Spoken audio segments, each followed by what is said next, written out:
Ludivine Gustave, experte en stratégie et gestion de projet, conférencière et auteure du livre « Passer de l'idée à l'action, la méthode pour planifier et réussir tous vos projets ». Et dans ce cadre, je rencontre Céline Roisin, gérante de Solex.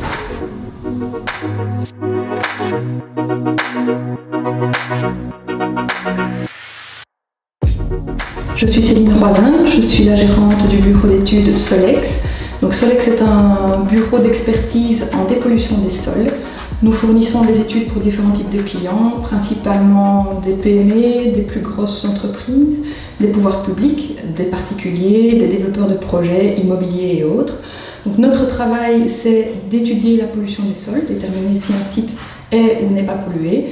En cas de pollution, on fournit des solutions sur mesure pour gérer les risques éventuels et pour assainir dans les cas où un assainissement est nécessaire. Dans la méthode que je propose dans ce livre « Passer de l'idée à l'action », il y a plusieurs étapes. La toute première est de se poser un certain nombre de questions, précisément 5 questions essentielles qui sont « Qui suis-je ? Qu'est-ce que je veux faire ? Pourquoi je veux le faire ? Pour qui je veux le faire ? Et plus largement, où je me vois dans 5 ans, dans 10 ans ? Quel style de vie je veux mener ?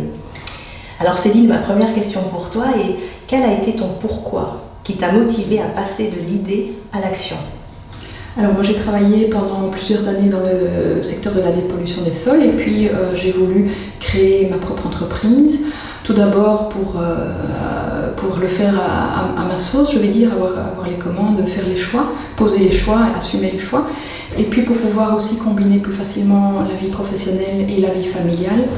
Ensuite, je dirais qu'effectivement, relever des défis reste quand même quelque chose d'important à mes yeux. Et alors, le fait de créer mon avenir, assurer mon avenir, avoir moi-même le viseur, c'est quelque chose d'important. Un projet sur l'étude de la pollution des sols. Comment as-tu réussi à confirmer la viabilité de ton projet ? Alors, j'ai démarré les premières démarches toute seule et puis rapidement, je me suis tournée vers ce qu'on appelle une SAS en Belgique, donc une structure d'aide à l'autocréation d'emplois qui m'a accompagnée dans l'élaboration du business plan. Et puis ce business plan a été transmis à un jury pour pouvoir passer en couveuse d'entreprise. Le jury a marqué son feu vert et puis finalement pour des questions administratives, le passage en couveuse n'a pas pu être possible. Mais du coup cette étape de validation du projet par des professionnels de la création d'activités m'a donné en tout cas confiance et m'a permis de sauter beaucoup plus vite et probablement beaucoup plus loin. Donc tu as viabilisé ton projet en ayant l'assurance que ton idée était suffisamment rentable et répondait à un besoin du marché. Oui, tout à fait. Donc la question du besoin du marché, de la cible, et puis effectivement, plus au niveau comptabilité de la rentabilité du projet a été étudiée, discutée avec un conseiller et puis validée. Pour mettre en place un projet comme le tien, où tu fais de l'étude de la pollution des sols, j'imagine qu'il t'a fallu respecter certaines réglementations. Comment as-tu mis en place ton plan de projet ? Avec qui est-ce que tu t'es fait accompagner ? Et surtout après, comment as-tu suivi l'implémentation de ton plan de projet ?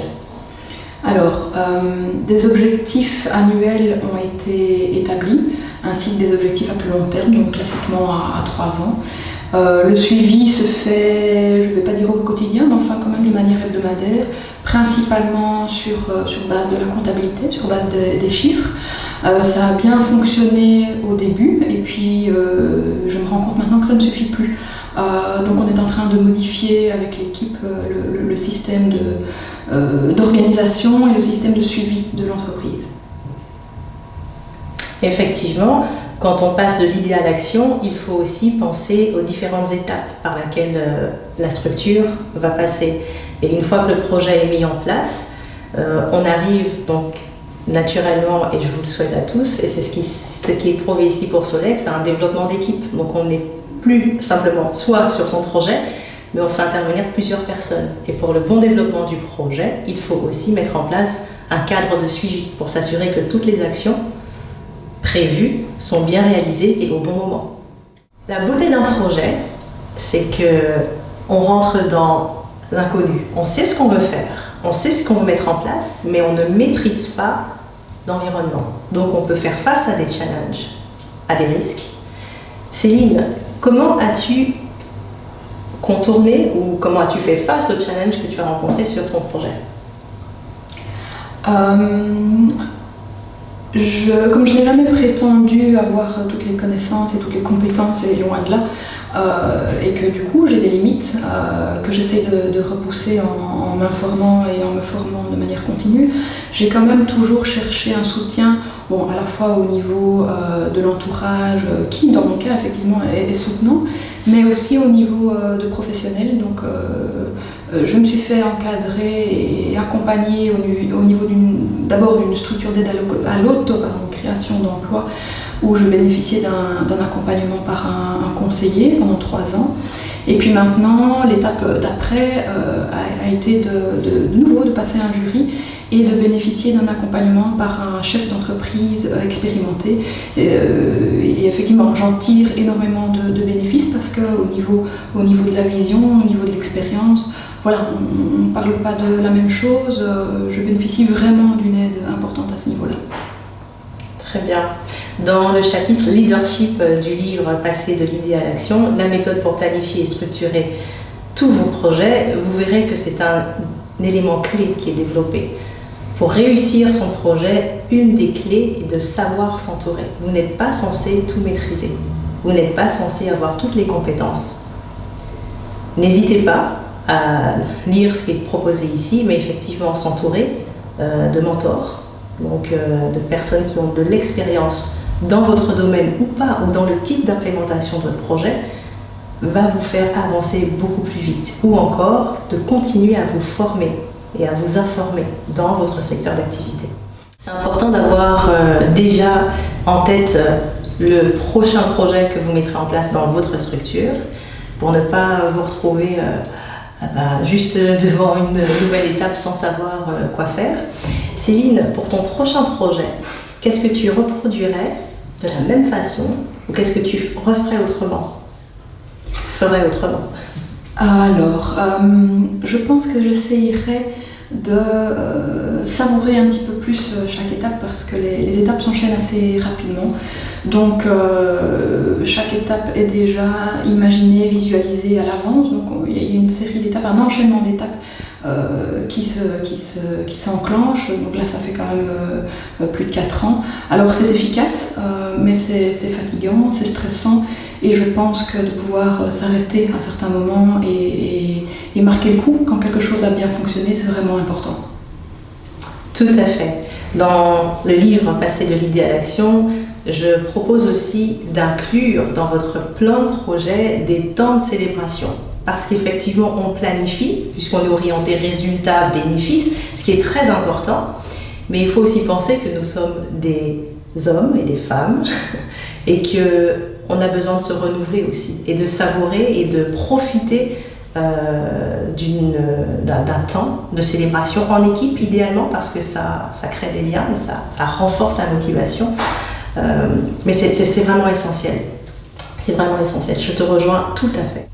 Personnellement, je suis convaincue de l'importance de se faire accompagner, d'avoir un minimum d'anticipation.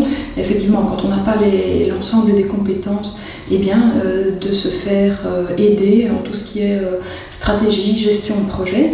Alors dans mon domaine, je pense que l'anticipation est primordiale aussi, qu'on soit propriétaire et qu'on souhaite vendre un bien, eh bien penser à vérifier s'il existe des obligations légales en termes, entre autres, d'études de sol et d'éventuelles dépollutions des sols. Et puis quand on est exploitant d'activités potentiellement polluantes, c'est aussi, ça peut aussi être une obligation légale. Donc le mot pour moi important ici, c'est l'anticipation pour ne pas se retrouver en dernière ligne avec un dossier encore ouvert. Mais voilà, quand on l'a prévu à l'avance, tout se fait de manière beaucoup plus facile. Vous l'avez compris, avoir une méthode pour planifier et réussir son projet fait toute la différence. N'hésitez pas à commander le livre Passer de l'idée à l'action, la méthode pour planifier et réussir tous vos projets. Vous y retrouverez donc les 5 étapes à suivre et les essentiels, qui sont donc les questions à se poser avant de se lancer sur un projet. Deuxièmement, comment définir ses objectifs. Ensuite, comprendre quelles sont les phases d'un projet pour se situer et bien structurer son projet, ensuite comment planifier son projet, quel est le leadership à penser, à anticiper pour donner à son projet toutes les chances de succès. Et ensuite tous les essentiels autour du marketing digital et de votre environnement projet. N'hésitez pas, vous pouvez dès maintenant commander le livre. À très bientôt.